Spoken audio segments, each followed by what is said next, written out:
Okay, David, it's all you. All right. Well, welcome everyone to the Community Police Review Board meeting on this April 11th. Before I get started, I would like to thank Police Chief Womack for attending our meeting today. Welcome everyone to David, I'm sorry. Hang on. Okay, I've got that echo eliminated. Apologies. Go right ahead. Thank you, because that would have been annoying. Yes. But I look forward later on to hearing from you, Chief. And the first thing we're going to do is we're going to go around and introduce ourselves. And then once you introduce yourself, then you'll ask another person to introduce themselves. So I'll start. My name is David Reinholdt. I'm the chair of this board, and I'm a resident of Polk County. And I'm going to pass it on to Oni. But before I do that, I just want to give a shout out to Oni for at the First Citizens Award, she won Distinguished Service Award member. So congratulations. And so Oni, the floor is yours. David. Hi, my name is Oni Marchbanks. I'm a resident of Marion County, and I am going to pass it to Aaron. I'm Aaron. I'm a resident of Polk County. And whoever's next. I'll go ahead and go. I'm Elizabeth Infante. I am a resident of Marion County and vice chair.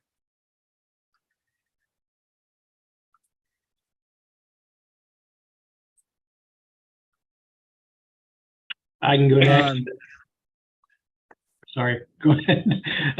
Brandon Ditto, I'm a lieutenant at the Salem Police Department. I'm in charge of our professional standards and training section. And it looks like to the right on my screen is Kyle. Hey everybody, I'm Kyle Hedquist. I'm a policy associate with OGRC and a proud resident of Salem, right down the road from the Capitol. I'll hand it off to Mel. All right, Mel Gregg, resident of Salem. And hi, Angela. Mel, I can go next. I'm gonna take that as a pass to me. I'm Angie Hedrick, Salem Police Department. I am responsible for communications. And can I just take a moment to say, oh, I love seeing you, David and Gretch and Mel. This is so great. I am passing it to Steve.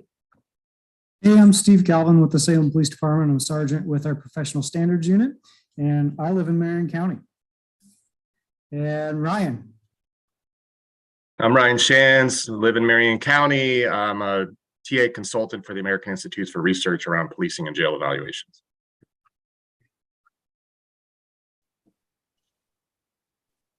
And Grant.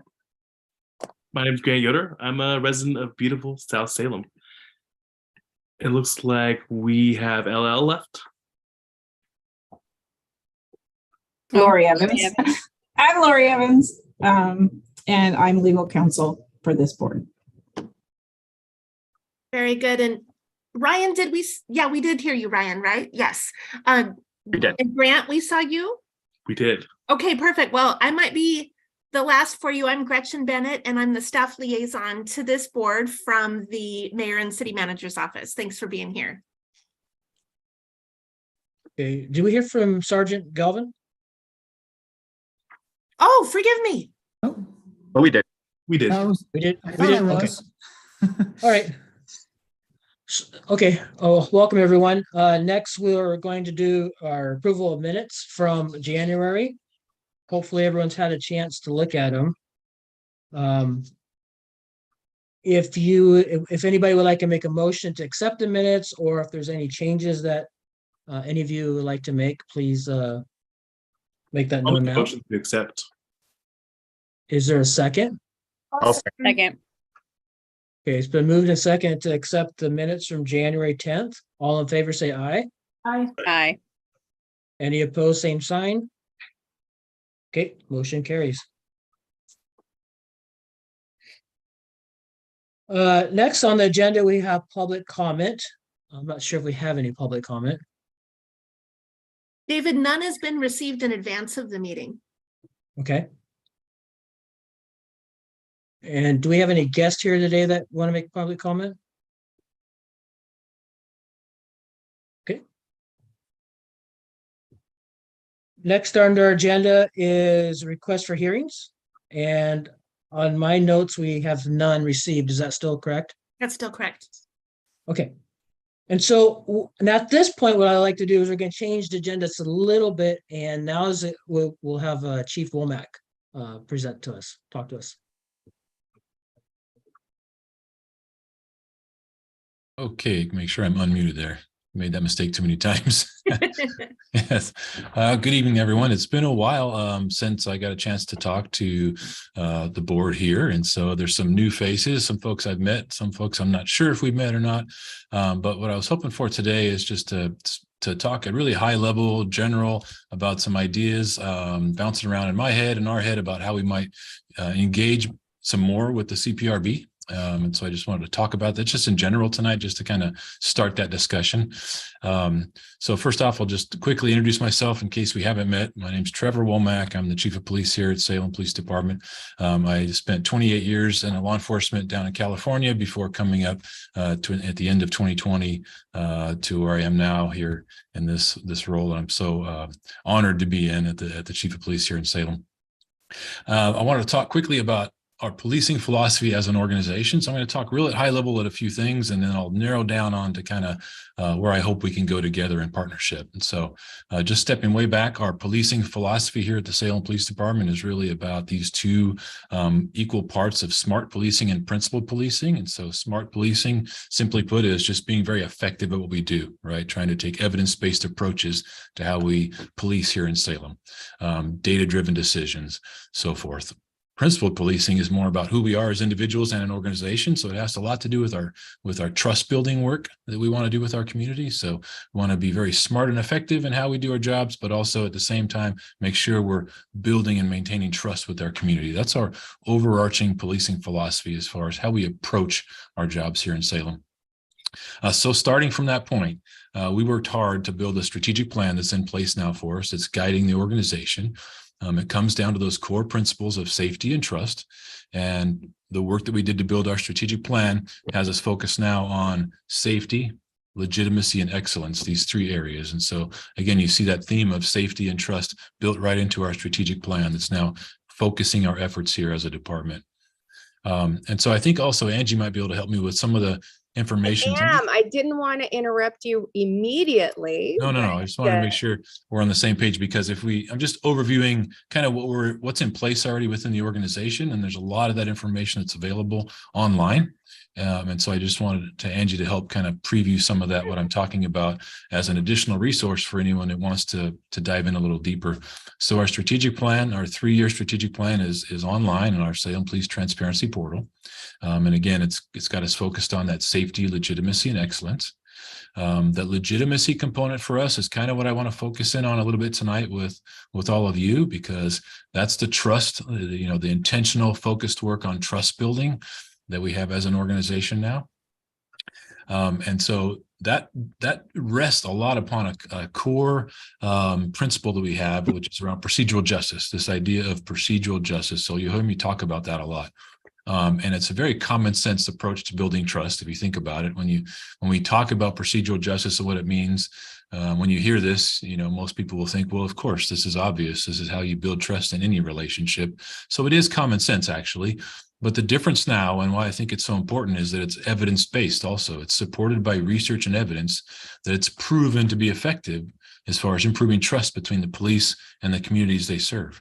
And so while it sounds like common sense, now it's also backed up by evidence and research, and our smarter policing has us focused on what we know works. And so that's why we're taking this smart approach towards trust building with our community. So procedural justice really comes down to the 4 tenets of procedural justice, which are voice, or active listening, respect and dignity, treating everybody that we interact with in all situations with basic dignity and respect, being fair and neutrality there in our decision-making processes. So, for example, making decisions that are based on data and facts instead of irrelevant things like gender or race, for example. So being fair and neutral in our decision-making. And finally, just acting in trustworthy ways. And so a couple examples there I would give would be following through on our word, doing what we say we're going to do, and coming from the best of intentions, right? Doing things for the right reasons. That's trustworthiness. So that's a quick overview of this foundational piece that we have to our trust building work that's called procedural justice. So we've been putting that into action within the department. It's not just words for us. And so from that, we developed a trust building plan. You'll see a lot of the procedural justice principles built into this plan. Again, this is all on our website. And we started doing a lot of training internally. So for us, how do we start on this path? And we started by some training. And so we developed some internal trainers that have gained some expertise around procedural justice. So we have a training cadre in-house for procedural justice trainers. And then those folks helped us train every member of the organization a couple years back. And then again, this year, we went through a second iteration of procedural justice training for all of our staff, where we included a component around implicit bias as well. And now we're at the point where for kind of our third iteration of procedural justice training is to bring in more of our community. So we recently had a class where we brought in our service providers that are focused especially on outreach and service providing to providers for our unsheltered community. We invited those folks into the room with us for procedural justice training with our new officers. And so it's also beginning to create this space where while we're training ourselves on procedural justice, we're inviting in community members, and it creates this space for these really open, honest dialogues to occur between the police and the community, which I think is really important. We're going to continue evolving this training and implementing it in new ways. And so I just wanted to give that quick overview about how our overarching policing philosophy founded on safety and trust led to the development of a strategic plan for us as an organization. One of the areas we're very focused on is trust building, and the foundational piece there for trust building for us is procedural justice. So I just want to touch on all those ideas and thoughts with everybody just to provide that high level overview, let you know that it's on our website so you can explore that and learn more about it. And that leads me into, the idea I wanted to pitch is how can we engage a little better with the CPRB and the police department around some of this work that we're doing. I think it's a natural fit. And we would love to have you more involved and get more ideas and input. And so I think I'd like to have a little bit of that discussion now and mostly just ask for your permission and your interest to do that work together, to see if you're interested. And perhaps a starting point would be around that foundational piece of procedural justice. We could gain a better shared understanding of that together. Now that we're inviting the community into our training as well, perhaps some CPRB members would like to attend and participate, and we could just kind of start there. And then we could evolve our work going forward to where we're into perhaps more policy input and review together, right? And we can work towards that as a goal. So that's how I'm thinking about this. But again, I wanted to just overview that with everybody and get some input and some feedback if that's something everyone's interested in, that we would want to try to explore more together. So that's kind of what I wanted to overview tonight. I didn't want to take a lot of everyone's time. I just wanted to kind of open the door for this discussion. But I'm happy to take any thoughts or questions or reactions from everyone now also. I think that's great. And I think we as the board definitely need to be more involved with our community. It's because people are scared to talk to the police, and if they need to make a complaint, they know that we're here. And a lot of our community members don't know that this is an option for them. And I am one to help focus on saying that to our community members. I'm all about that. So I think we need to be more transparent and going out there with Salem PD, not just sitting around talking about it. Let's do it. So, well, but I think it's awesome. So thank you. I agree. I'd be interested in being involved. Chief Womack, thank you for putting that together so well and articulating it. I also could commit to being involved with that and think that would be a good step for our committee.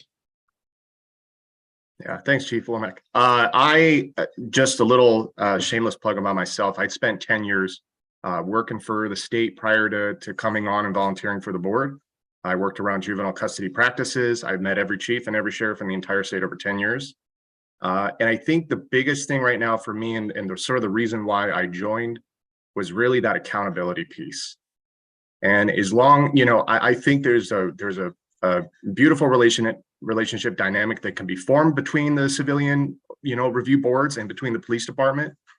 Sort of looking at the civilian review boards as best it can be a third party neutral entity, that really just kind of helps ensure that the community is as whole as it can be.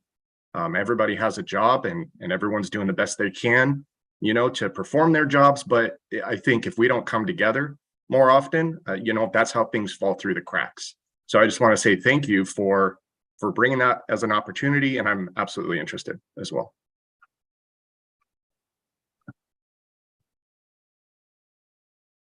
Very good. And either Gretchen or Dave, if you want to help me facilitate this conversation a little bit. I'm not sure the formality or how this should go, but definitely just open any questions or any other thoughts.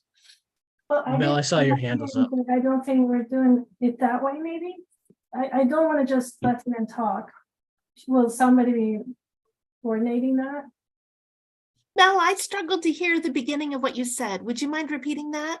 I said I raised my hand hoping to be, instead of talking over each other, can we have a plan of who talks first? Yes, thank you. Angie, I wonder if we could stop sharing. I think we're not able to see everybody. Would that work for a little bit? Yeah, and let's go with, well, David, I don't mean to step into your facilitation role. Go right ahead, but I think you're next, Mel.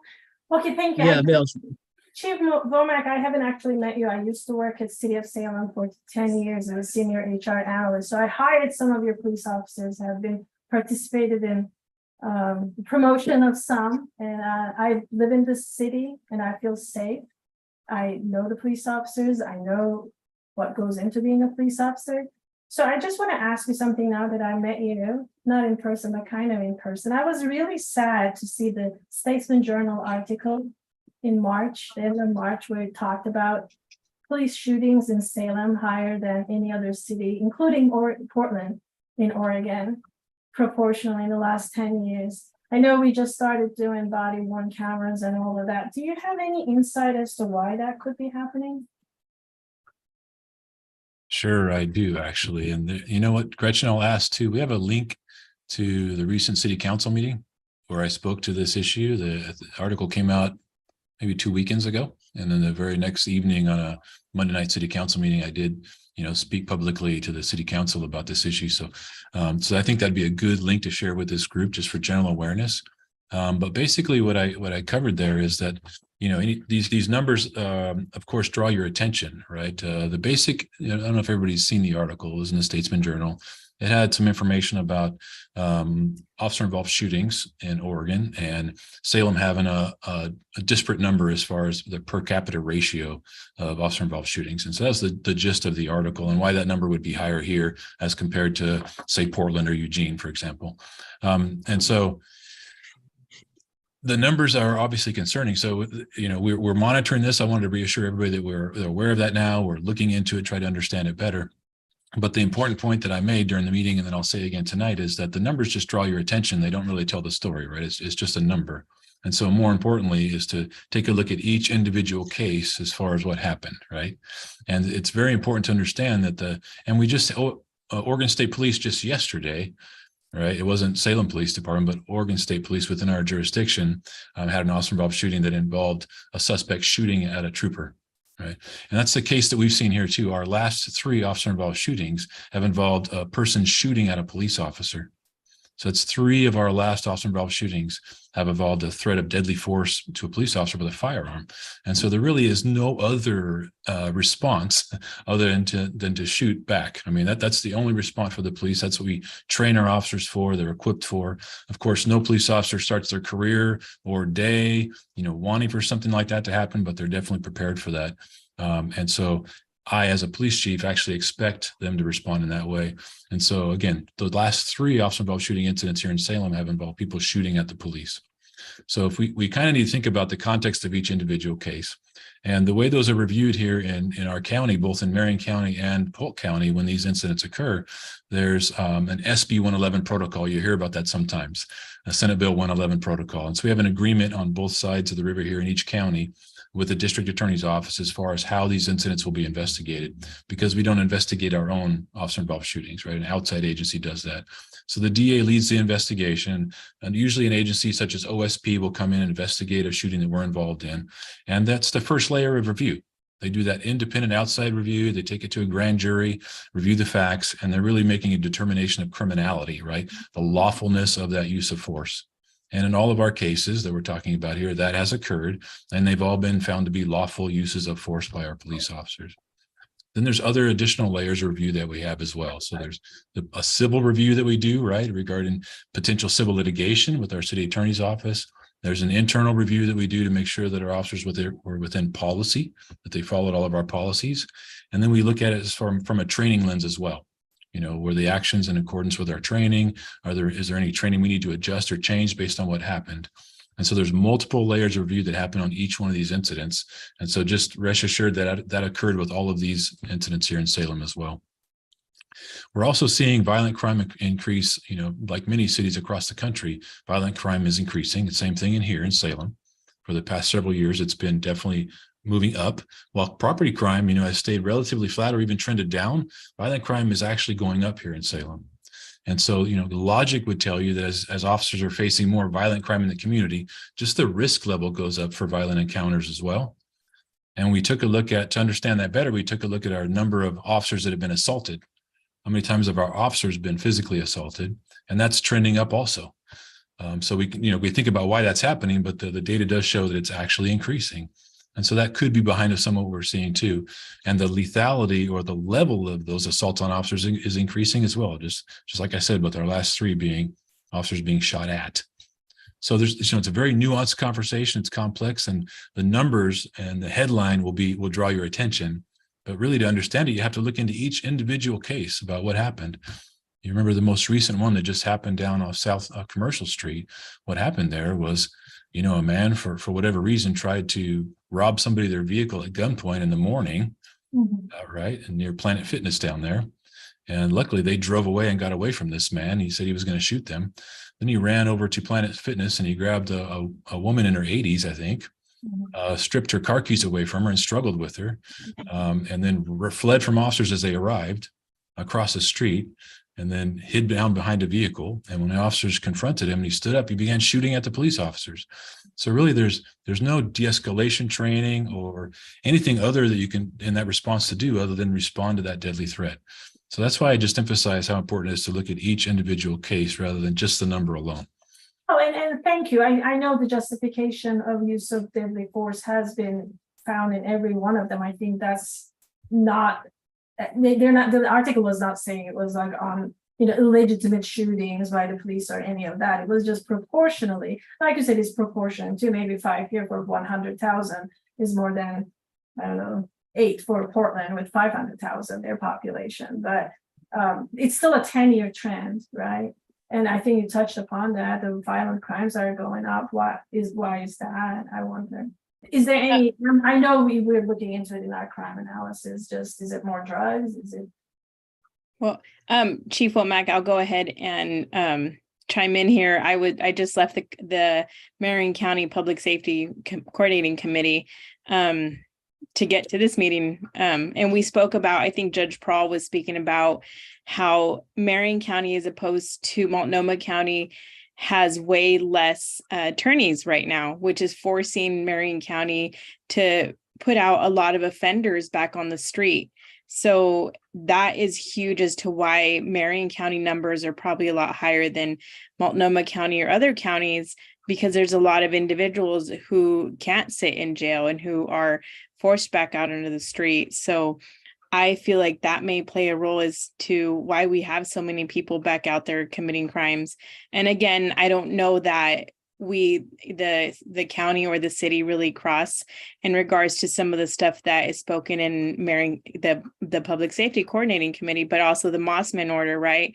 Where people who are mentally ill are forced back out on the street again, and who are more likely to commit more dangerous crimes or go in front of police officers and really have no fear of being shot and bring on that challenge. So, you know, I kind of thought that would be some good information to share with this group as well, that there's a lot of different variables that take in place Definitely. It's very, there's a lot of issues with the entire criminal justice system and behavioral health system, right, that are impacting a lot of what's happening with around public safety in general. But this, this is not to say we're not taking as many steps as possible to lower risk. We're always trying to find ways to lower risk for any use of force encounter, especially a fatal use of force encounter. And so the way, as a police chief, the way you approach that is, for me, is three primary areas. You have policy, you have training, and you have accountability measures. Somebody mentioned accountability just a minute ago, right? So policy, training, and accountability, and we're working hard in all three areas. And so, we're not making excuses when I say that the last three incidents involve people shooting at the police. That's just a fact. But how are we working to lower the risk for force encounters in general? We're doing a lot. So, for example, on policy, we recently, just last October, we made an adjustment to our pursuit policy that I think lowers risk for these type of encounters as well, because we no longer pursue people in vehicles, and if they don't have some sort of violent crime connection to the violation that we've observed or that we're pursuing them for. We made some adjustments on our risk assessment tool as far as how we plan for and execute high risk arrests and contacts. So we're working on policies in that way. Training, we brought in some nationally recognized training that we did. It takes years to put this stuff into motion, but it took us a year just to get the trainers to come to Salem. And then we hosted ICAT training, which is designed by the Police Executive Research Forum. ICAT stands for Integrating Communications, Assessment, and Tactics. That's ICAT. And there's evidence and research behind this. Again, we're trying to take this smarter policing approach, right? So there's evidence that shows, there's all sorts of talk about different types of de-escalation training out there, but this one type has some early research that shows it's more than likely, effective. And so we pursued that. We held a train-the-trainer class here last year, or earlier this year. I'm sorry, my timelines are running together. And we trained up 5 of our own folks to be ICAT trainers. And we brought officers up from California and Washington to attend this training in Salem. And now we're turning around and training ourselves within our organization on these concepts here based on ICAT. So there's training like that we're working on too. And there's accountability measures. For example, it took us 2 years, but we just put body cameras on our chest too. So we can document our interactions. So there's accountability on both sides of an interaction actually for a police officer and a community member, right? So we're doing work in all these areas around police, policy, training, and accountability to lower risk. But you still have to always look at the individual circumstances for each incident. I'll finish, Ryan. I'm sorry. I just want to say thank you, Chief Omek. I mean, it is that every encounter is a danger to the police officers too. I agree with you. I think it is important to lower that risk as much as possible. I work at City of Woodburn. I'm the HR director, and we just had last year the police officer that got shot in a SWAT incident. I'm sure you're aware of that. Luckily, he's alive. So yes, I think it's good. I'm glad to hear a lot of trainings happening. Thank you. Right. Ryan? You had your hand up? Oni was first. Oni, okay. Sorry. I'm first. Hi, Chief Womack.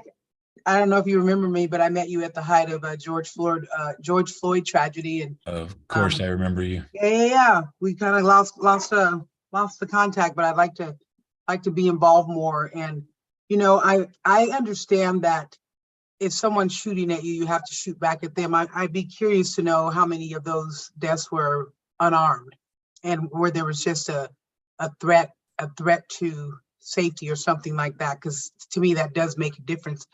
I've never understood why officers shoot to kill, because if someone's running from you, you can shoot them in the foot and they'll stop running. I just don't understand that, and I can't wrap my mind around it. So yes, I would like to understand more. I'm coming from a Black community where our numbers are greater. Our distrust of officers is very present in our community, and I would like to continue in conversation, learn more, so that I can help my community find the good in the police, and what the agency has, that we can somehow build relationship and build a bridge so that we feel safe in our own community. Thank you. Thank you. I appreciate that. And I really want to respect time here too, because we're already going half an hour into this, but I could talk endlessly on these topics. And so one thing I just want to acknowledge, of course, there's a long history with law enforcement, especially our Black community in the United States, around policing. And all of us, Lieutenant Ditto here, Sergeant Galvin, myself, when we wear the uniform and that badge, we actually carry some of that baggage with us from history, no matter what, even things that we were never personally involved in. And so we want to be aware of that and acknowledge that and recognize that we have to step into that work in these conversations. And so this is part of our trust building work. This is part of what that's all about. And so I just want to thank you for the comment, acknowledge that the history always plays a part. And it's important for us to have a better understanding. So we want to share more information so we can try to move forward. Ryan? I'll make this quick then. Being a cop is a tough job, right? I mean, it can be dangerous work, and from my position, I will never say that it's not, and I will never say that they have an easy job and that, there's easy solutions to any of this. But I think effort in the direction of trying to improve on communities and build trust, as you've stated, is the bread and butter of actually building healthier communities. There has to be real effort, real accountability, visible progress towards a particular direction where police are being trained on de-escalation. They are being trained on, not using so much lethal force. And maybe there is some internal accountability if they did not follow that new policy, right? To try to continually sustain that. I come from the position of, as a former veteran who served in combat areas, that I volunteered for that, and a lot of officers have volunteered to be police. And so if a community member shoots at a police officer, I don't think there is anybody that I know of who would suggest that police do not fire back.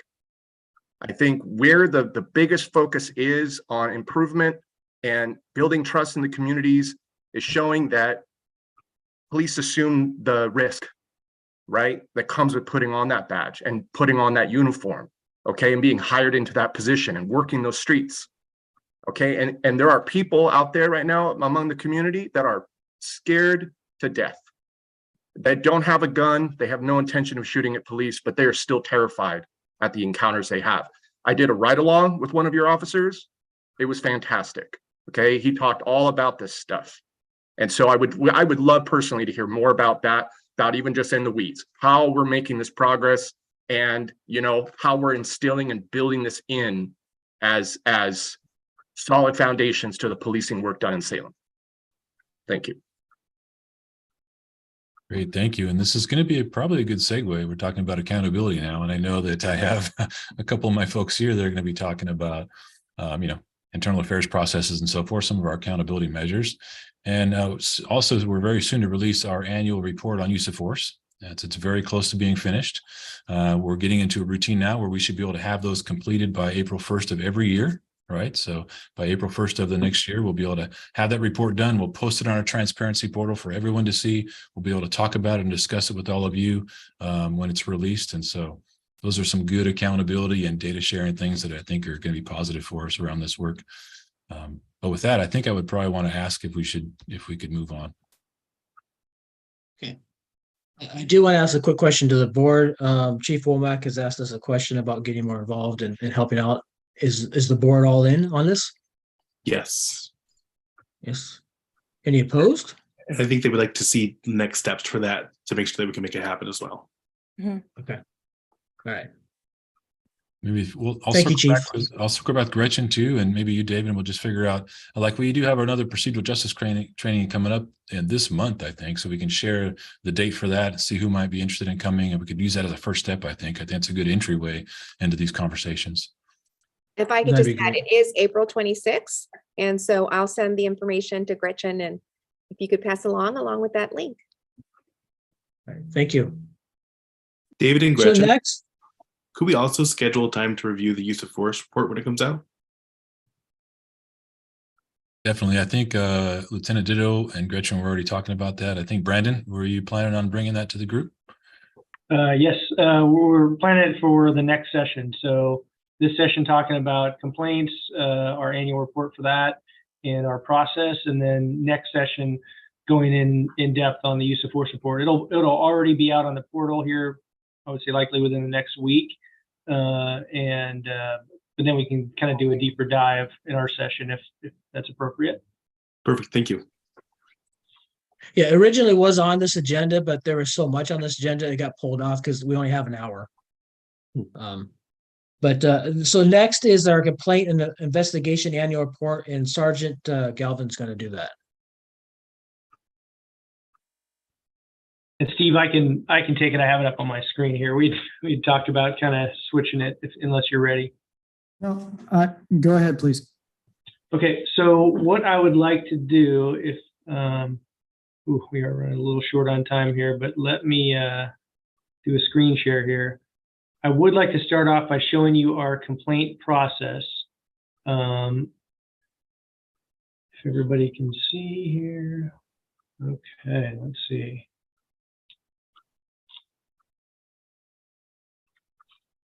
All right, what are we seeing here? Can everybody see a slide that says complaint process? Mm-hmm. Okay, excellent.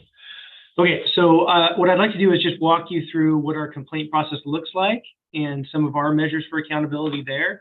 And then I can highlight a few things from our annual report as well. So we get complaints that come in from a number of areas. They can come internally from officers, supervisors, whomever in the police department, as well as other community members. Like I said, I think we've talked about this before, but in essence, we don't turn away any complaint. So I've taken complaints literally on a napkin before, and we have received that complaint and brought it through to resolution. So we don't say that, oh, it has to be on this form, it has to be in this format, you have to talk to this person. If a complaint comes in, it gets routed, it gets taken, and we work that to resolution. So with that said, there are a few different types of resolutions for that. So there are some that get resolved at intake. So we call that our intake resolution. So these are solely for those incidents that are a misunderstanding of policy, procedure, or tactics. It can be things such as an officer screamed at someone to get down on the ground and yelled at them in a tense situation. And somebody says, well, hey, an officer is not allowed to yell at anybody at any time. And unfortunately for that person, that's just not the case. And then Grant, did you have a question here? Yeah, are you meaning to be on the first slide still? This is the title slide on our screens. Oh, I'm sorry. Does this still show complaint process slide? For me, it does. In the actual PowerPoint. Thank you. Let me hold on one second. See if I can fix that. Okay. What is everybody seeing now? I'm seeing the PowerPoint program, but it does show the slides, so that works for me. Yeah, I see the flow chart. Yeah. Okay. So what I had talked about there is up to intake resolution to investigate a review. Can you see those three? Yes, thank you. Okay, perfect.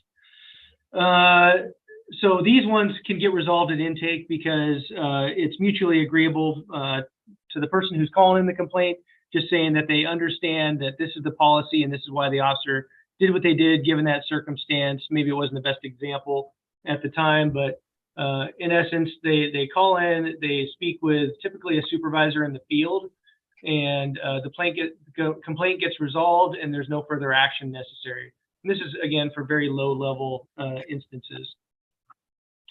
Other types of complaints go to me. I'm the professional standards lieutenant.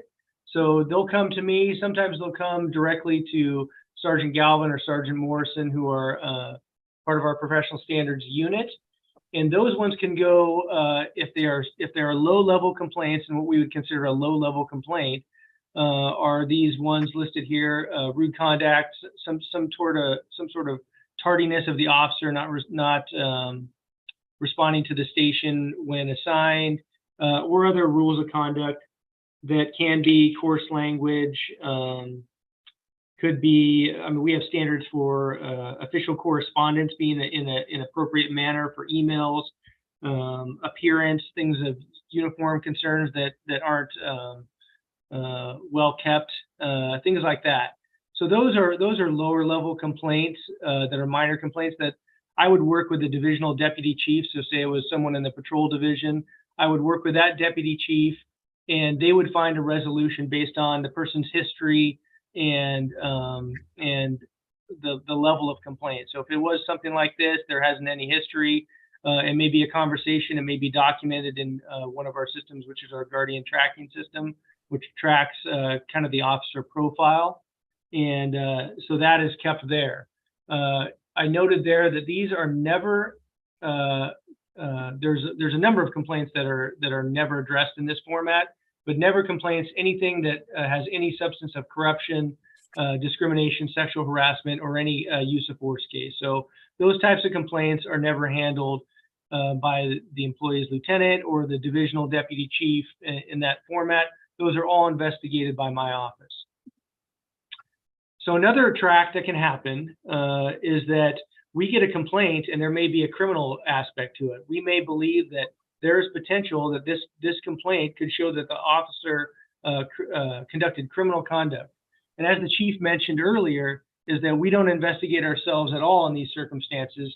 So the chief would then reach out to an outside entity, typically outside the county, so there's no conflict there. And we'll find another agency, say it's Eugene Police Department, Beaverton, and then that'll get reviewed by the district attorney's office once that investigation is complete by that agency. And after the district attorney's office reviews it, they may say, we're going to file criminal charges, and we'll allow that process to go forward prior to our investigation for administrative policy violations. If the DA's office declines to prosecute, then it does come back to us, and that is when we would start a formal complaint process. So with that formal complaint process, we'd initially notify the complainant that it was received, who the investigator is, and how to access the CPRB at that time. So that's a written and verbal notification at that time of the CPRB. And then we would also talk about the timeline of the investigation. The timeline of that investigation is generally 45 days. So there can be extensions. We actually do commonly run into a 30-day extension, sometimes longer for more in-depth investigations, but those are all tracked within our system, and that has to be a request, and there has to be a specific need to increase the investigation, because we try to be as timely as possible with these, workload dependent. From there, once the investigation is complete, I will review that personally, and I will look at it for all totality. So I will ensure that all GPS data is collected, if there is some, any video evidence, all witnesses are contacted, all questions are answered, and I will review that in totality. So once I have reviewed the investigation and I feel it is a complete investigation, that's when it'll then go to the employee's lieutenant. So the lieutenant is in patrol, is the level of a shift commander. So they are managing multiple squads of police officers and multiple sergeants.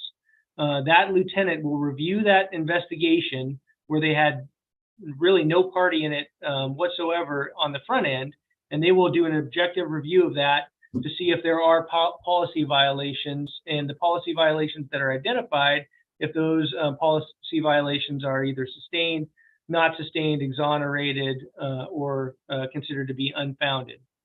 So they, at that point, will make a recommended finding of one of those four categories, saying sustained, that yes, it is a policy violation that occurred. Not sustained is that a policy violation may have occurred, but basically there wasn't enough evidence to prove that by a preponderance of the evidence. Exonerated, which would mean that the action did occur that was alleged, but it was proper and within policy, and or unfounded, which means there's no basis for the allegation. So one of those four categories will be the finding that that employee's lieutenant comes to. After that process, it goes to the employee's deputy chief, who convenes a board. That board consists of the investigator, which is typically Sergeant Galvin here, or Sergeant Morrison, and they will be on that board. There will be the reviewing lieutenant. That lieutenant that made that recommended finding will be on the board. The deputy chief will be on that board, a representative from our HR department, our legal representative, and also a lieutenant from outside the division of the employee. So it's a good, well-rounded board to look at all the evidence, as well as look at the recommended finding by the lieutenant.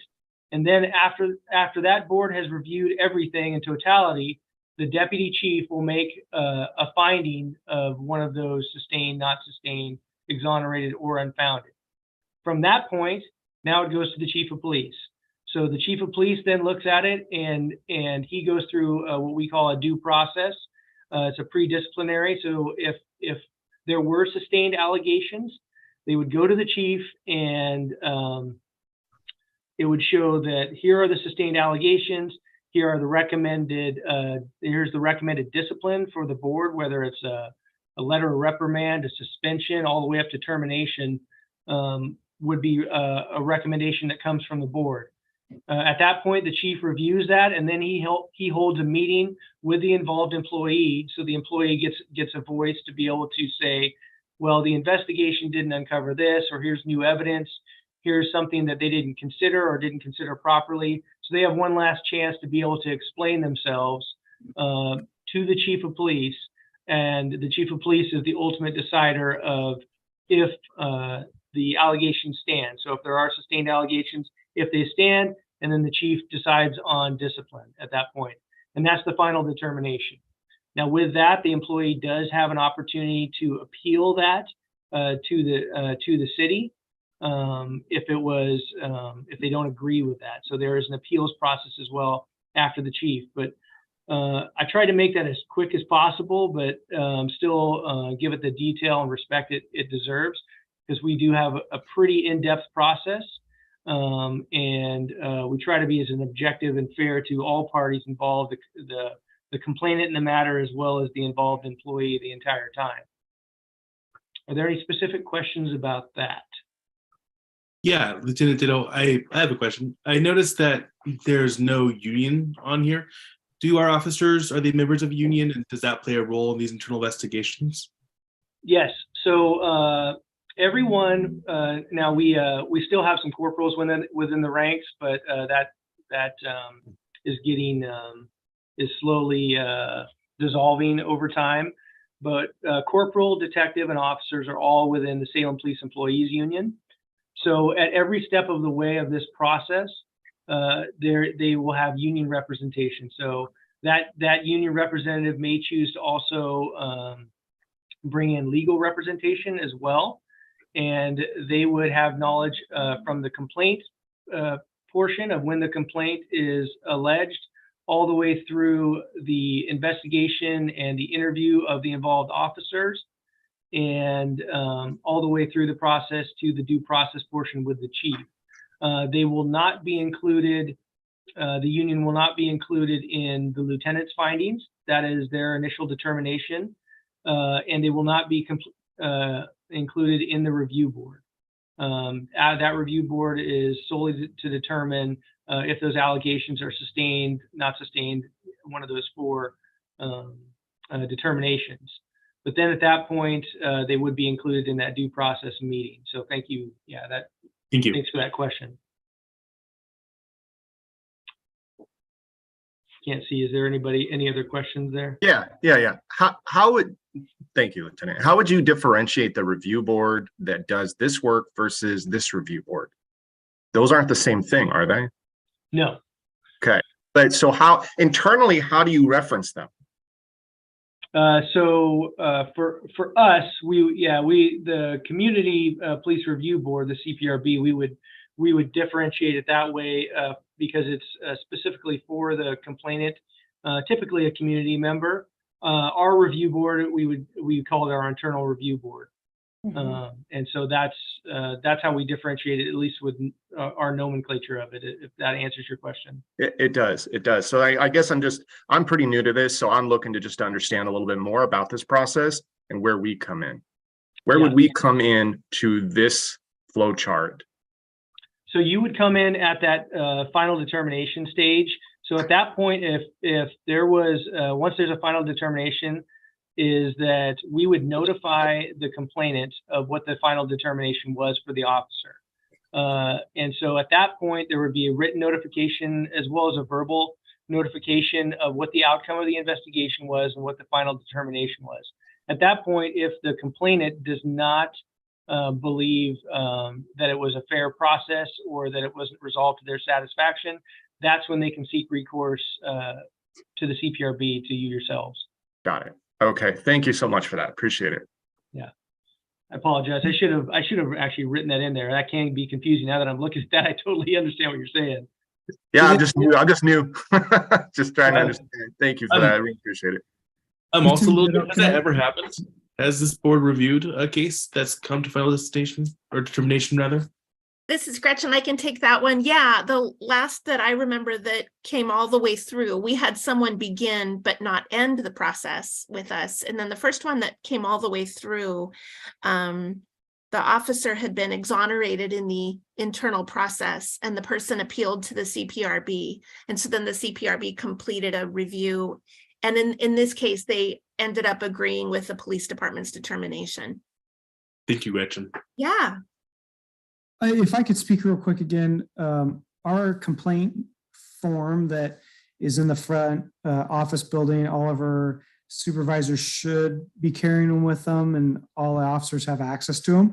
It's a front and back form. It's in English and in Spanish, and it has on there the kind of a brief overview of the process, but also information about going to the CPRB and contacting you guys if they're not satisfied with the result of it. So, and then any correspondence we have, the letter, it's a certified letter we send to the complainant if it's a community member saying that, yes, we are looking into this, like Lieutenant Ditto mentioned. We send that form with them in that letter. And then also once the determination letter is sent back to the community member, the complainant, again, we send that same form to them again, so they're aware of the CPRB.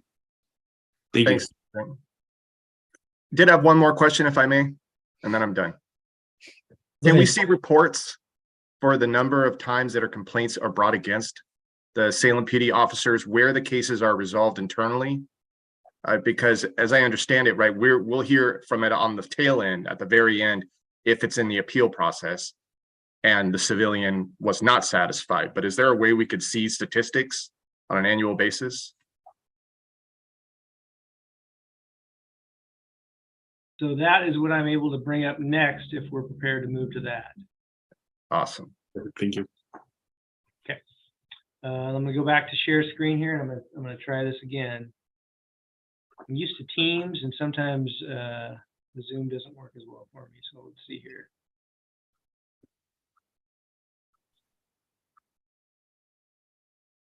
Okay. Has everybody seen, it looks almost like a memorandum format?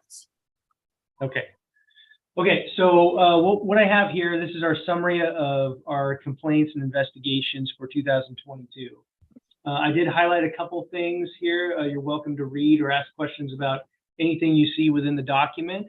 But I did want to highlight a couple of the statistics we talk about, and I have a couple of charts a little lower down that show kind of the trends and where we're at. I did highlight on the first page there in 2021, there were 84 investigated policy violations. So 84 policy violations doesn't mean 84 investigations, but one investigation may have 3, 4, 5 policy violations. So there could be multiple violations that we're looking into within one investigation. And that was an increase of more than 83% compared with 2020. So we did see a significant increase in 2021. Then going down to the bottom of that paragraph in 2022, there were a total of 46 investigated policy violations. So that's a 45% decrease from the previous year. So we had it kind of 20, not as many. We had 46 in 2020. We saw a spike in 2021. And now looking at that 3-year trend, we saw a decrease of 45% to 46 again. And as I scroll through, and I'm hoping that the scrolling, you're seeing all that. Yes. Yeah, you're good. Okay. You can see there is our breakdown for 2020, 21, and 22. We tend to do a 3-year look at most of our processes. You'll see the same thing with use of force. We do look at longer trends, 10-year trends for other investigations and violent crimes and other statistics, but generally we're looking at a 3-year trend. So this obviously wildly changed from 2020, where it hit a lull kind of in COVID. then we see that spike of investigations. So we saw more complaints, more investigations in 2021. And then in 22, it dipped back down to, as you can see, basically the same number, 46 total complaints. You can see how many violations came from formal investigations and some that came from informal investigations. I didn't really describe that in our process, but an informal investigation can happen when essentially those ones that are resolved just after intake, where we're looking at it, but we determine this is a low-level policy violation. It is not the corruption, use of force, discrimination, sexual harassment, anything in that category or anywhere in that realm.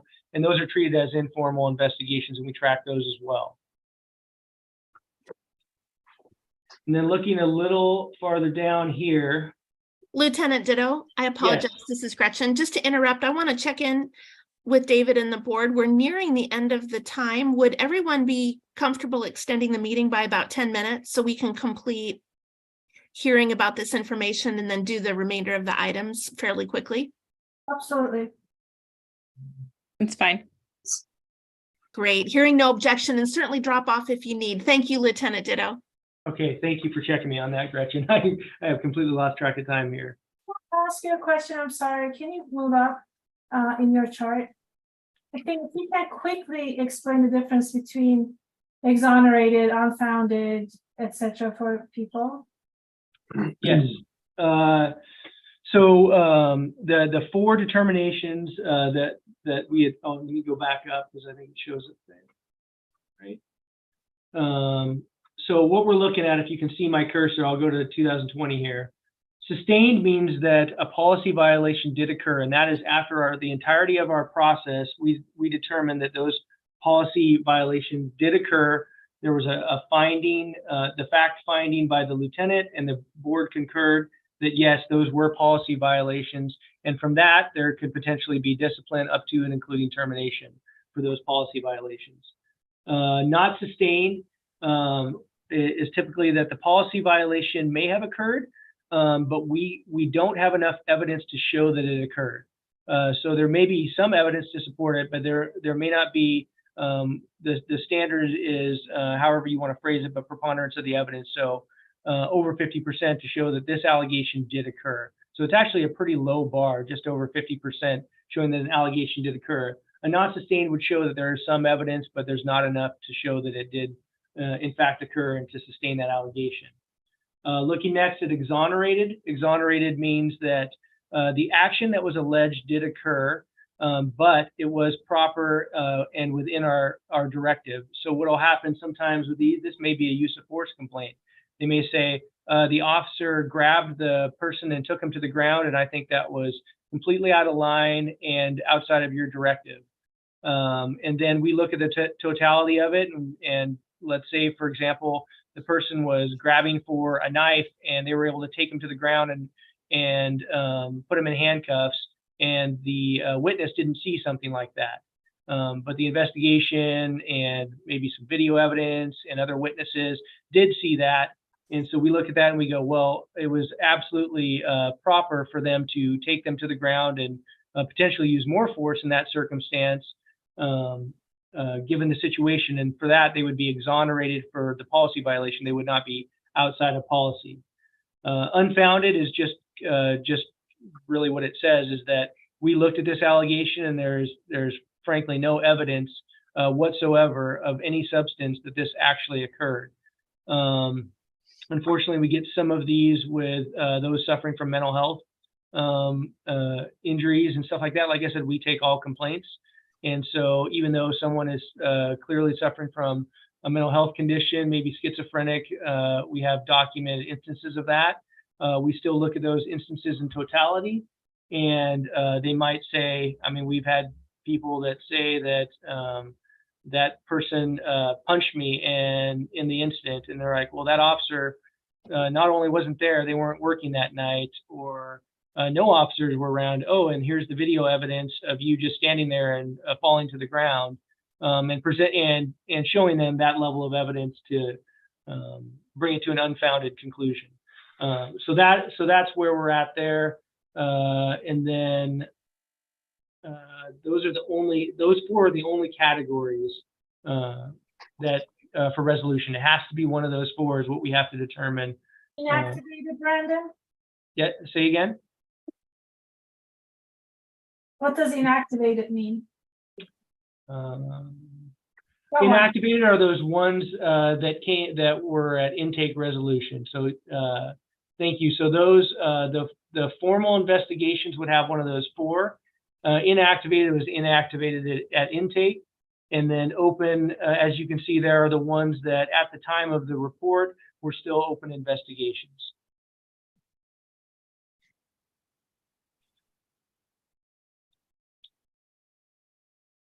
So then moving down a little further down the line here, I have a couple of things highlighted there. In 2022, formal investigations increased by 53%, down to 16 formal investigations. We did see the call load increase in 2022. So as you can see there was about 112,000 calls for service, actually almost 113. And then in 2022, we had slightly more, 114,000 calls for service during that same time period. Also, use of force incidents decreased in that same time period. And you'll see that reflected in the use of force report when we have that come out, that in 2021, there were 835 use of force incidents and 697 in 2022. And then looking down at the next block down of total formal complaints. So these are the formal complaints that follow the entirety of that flow that I showed on the chart. Those are listed there. So as you can see, this is if a complaint came in from an external outlet, so some community member brought forth a complaint, or internally from some member of our police department, whether it's an officer or supervisor or whomever. In 2020, you can see there were 7 internal and 10 external. In 2021, we had that spike, and we saw a tie there between internal and external complaints where they were coming from both sides. And then in 2022, we saw quite a bit more internal complaints than we did external. That's something typically I know I'm personally very happy with, because it shows the work in our outreach with our supervisors is effective, and that people are identifying complaints before anybody in the community even sees it, and we're addressing them internally quickly. So it is good to see that trending, I would say, in the right direction, that we are holding ourselves accountable and taking action before anybody in the community even brings it to our attention. And then moving down a little further down the document here, we do track citizen contacts now, which is any contact, complaint, anything, those ones that quickly get resolved in the field. That is not something before we had our new semi-new, it's called our AIM web tracking system. But Steve, what was the first year that we were able to get a full year of data? Do you recall? 2019 leading into 2020. So it doesn't go back that far. So 2020 was our first full year of data. And so what I mean by that is that anybody that calls and talks to a supervisor, anybody that makes a complaint on a call, the requirement is that is documented somehow. Even if they say, hey, I didn't like how your officer treated that person, and they say, well, the reason they did that was for this circumstance, they go, oh, I totally get that. I see why you had to put them in handcuffs quickly or whatever it was. Those are all documented as well. Those weren't documented in that manner until 2020. That was the first year we had a full year of those documented. Before, if it was quickly resolved on a call like that, the supervisor wasn't required to document that. Anything that was unresolved, they were required to document. But even those, we want to track, and because even if it's a small complaint that's resolved in the field, I do want to know if it's a consistent officer that is getting complained about, and maybe it's their approach, maybe it's their tactics, and maybe it's resolved in the field, but there are training needs that may need to be addressed. So us being able to capture that now is fantastic, especially for the training aspect, as we can address these things on just demeanor, approach, and just respect for individuals and treating people with dignity, as the chief addressed with procedural justice tenets. So ditto. Do those yes. trackings, does that require the officer or the supervisor to obtain like identification and contact information from the complainant for those minor tracking ones? No, so the ones that are minor like that, if it comes out and the person doesn't want to be involved, they'll still address it, and those are still documented as citizen contact. So maybe an unknown person. That wasn't an additional barrier for receiving those complaints. So that sounds great. Right. No, we'll take all those. We've investigated complaints all the way to totality with some, I will say, some significant discipline with somebody who was completely anonymous. Because once you start digging and pulling at that string, you end up finding the root of their initial complaint. And I mean, this is what we do, right? We're investigators, and so when we start digging around in that stuff, it doesn't matter if the person was a named complainant or not. The vast majority of the time, we're going to find exactly what they were talking about if there's legitimacy to the complaint. Finally, there I have just another chart there, essentially, of the formal investigation, so you can do kind of that year-over-year comparison from 2020 to 22. As you can see, the use of force incidents are there as well. We had that spike in use of force incidents in 21 as well, and then we see it come back down in 22. Officer-involved crashes, we actually have seen a consistent decline in officer-involved crashes. Those are tracked by our professional standards office as well.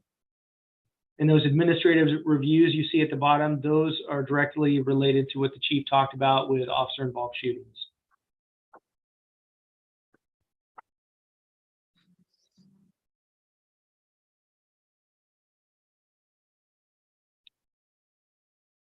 Does anybody have any questions about any of that data? I know we'll be posting this on our transparency portal as well. We did want to get it to the CPRB before we did that. So you can provide any feedback or anything else you think should be addressed in the reports, or things that might be helpful to clarify.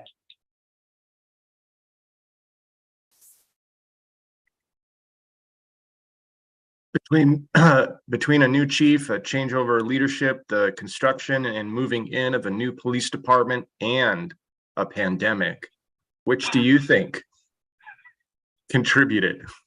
I would say it's a combination of a little bit of everything there. So you kind of hit the nail on the head on every one of those. But I will say, and I'm not just saying this because he's the chief, but the chief is definitely very passionate about the direction he's taken us, and very active in this realm. So not that there's things that we weren't doing before, but I can say that as any new leader comes in the organization and refines processes, it's always welcome to get an outside perspective of processes. So yeah. Good leadership's important. Thank you for this presentation. Yeah. Okay.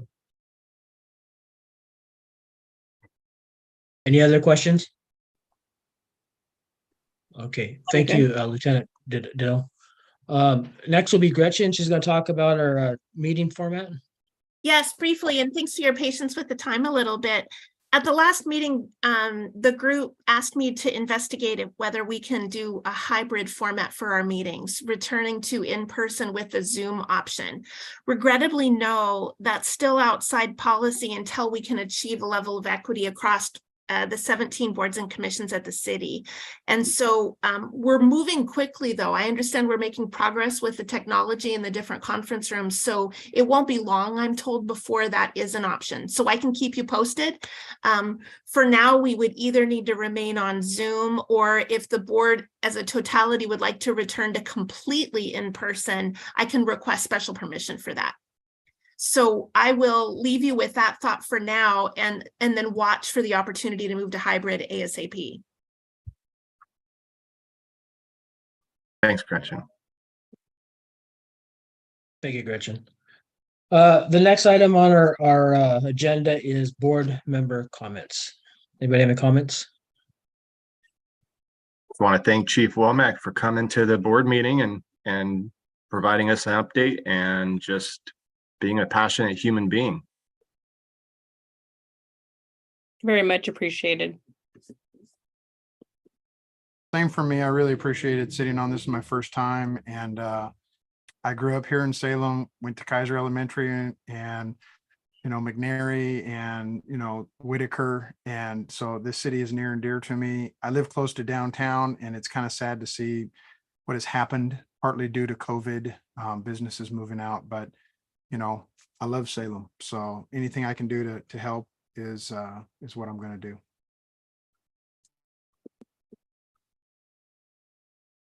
Mini question, since we said, David, are you going to ask for some sort of a vote even in email? If you want to go to hybrid or, or fully in person or not? It's just that is the next move on that one. Oh, that's a good question. I didn't ask for a vote because we had that discussion last time. And so we could have that discussion right this minute. Right. Do you guys want to go in person, or do you still want to see if there's a hybrid option? I'm fine either way. I think the option is fully Zoom or fully in person, correct? Yeah. Right. Correct. That's correct right now. And then eventually the hybrid option, hopefully soon, the hybrid option will emerge. To support those board members that were opposed to having in person and wanted a hybrid model, I will hold out and continue virtual until a hybrid model is available. Okay. I support that. Yeah. So that's how we'll continue. We'll wait to hear back from Gretchen. If there's no other board member comments, then we could go ahead and adjourn the meeting. Thank you. Thank you all for staying a little bit later, and thank you, Chief Womack, for attending our meeting tonight. Greatly appreciated. Thank you. Great. Have a good night.